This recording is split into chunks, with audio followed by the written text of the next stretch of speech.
வணக்கம். என்னுடைய பேர் நிலவு. நான் ஒசூர்லேருந்து வரேன். கூகுளில் சர்ச் பண்ணும்போது இந்த மாதிரி ஒரு அகாடமி இருந்ததை நான் பார்த்துட்டு அப்புறம் என்னோட ஹஸ்பண்ட் வந்து பேசிட்டு ரொம்ப கான்ஃபிடென்ட்டாக பேசுகிறாரு சார். ஸோ அதனால் நீ ஜாயின் பண்ணிக்கோ அப்படின்னு சொன்னாங்க. அதுக்கப்புறம் சார் வந்து என்னோட ரிசல்ட் கேட்டார். 2019 1 மார்க்கில் தான் என்னோட ரிசல்ட் அந்த தடவை தவறி போச்சு.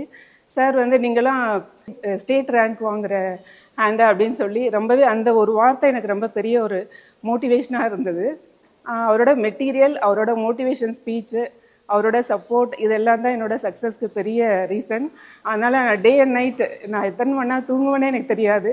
அவ்வளோ நாள் உட்காந்து படிப்பேன் நான். ஈவன் என்னோட ஸ்டடீஸ் பார்த்திங்கன்னா ஒரு ட்ராவலில் இருக்கும், பஸ்ஸில் போகும்போதும் படிப்பேன். ஈவன் சொல்லணுன்னா அம்மா வந்து ஒரு ஐசியூ வார்டில் இருந்தப்போ கூட நான் உட்காந்து அவரோட நோட்ஸு ஃபைட்டோகிராம் அப்போ வந்து அந்த டாபிக் எடுத்துகிட்டு இருந்தார் சார். அதை உட்காந்து ஐசியூ வார்டில் நான் உங்களுக்கு வந்து ஒரு மாரல் சப்போர்ட் கொடுக்க வேண்டிய ஸ்டேஜில் இருந்தேன். அன்னைக்கு கூட நான் உட்காந்து படித்தேன். ஸோ அதெல்லாம் வந்து கடந்து இந்த ஒரு பெரிய வெற்றி, அது வந்து இந்த சக்ஸஸ் இந்த அருணை அகாடமி வந்து தான் எனக்கு கிடச்சிது. அதுக்கு முன்னாடி நிறைய நான் ட்ரை பண்ணேன் சென்னையில். பட் அதெல்லாம் பத்தாது. இந்த இவ்வளோ பெரிய ஒரு காம்படிட்டிவ் வேர்ல்டில் நம்ம வந்து காம்பீட் பண்ணணும் அப்படின்னா அருணை அகாடமி மாதிரி ஒரு மெட்டீரியல், சாரோட motivation and test, every weekend sir வந்து டெஸ்ட்டு கொடுத்துட்டே இருப்பாங்க. எங்களுக்கு கேப்பே கிடையாது. ஃபுல்லாகவே நாங்கள் எப்பயும் வந்து எங்களை ஒரு எங்கேஜாக தான் வச்சுருப்பாங்க. ஸோ இதெல்லாம் தான் என்னோட சக்ஸஸ்க்கு ஒரு பெரிய ரீசன்.